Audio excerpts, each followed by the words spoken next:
Hey, it's Jimmy. I'm going to show you some macOS tricks I use in my daily life. Today I will walk you through how to open any file quickly using a custom keyboard shortcut. First, I will show you how it works. With a single shortcut, a key combination you choose, your target file opens instantly. Now, let's set this up. Open the Shortcuts app, then click the plus button to create a new shortcut. Give it a name, something like "to open my favorite file." Search for the action Open File and select it.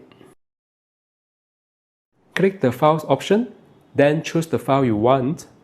For me, there's a numbers file I use all the time. Next, click the Info button and turn on Services menu. Since we are not expecting any input, uncheck everything under Receive. Now, click Add Keyboard Shortcut and press the keys you want. I'm using Ctrl, Option, Shift, Command and E because it's easy to remember and doesn't conflict with other shortcuts. And that's it, all set. Let's test it out.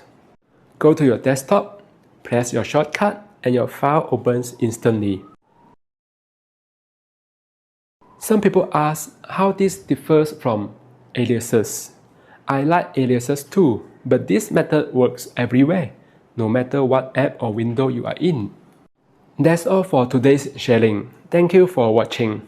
If you enjoyed this, feel free to subscribe to the channel. I will be sharing more macOS tricks that I use in my daily life.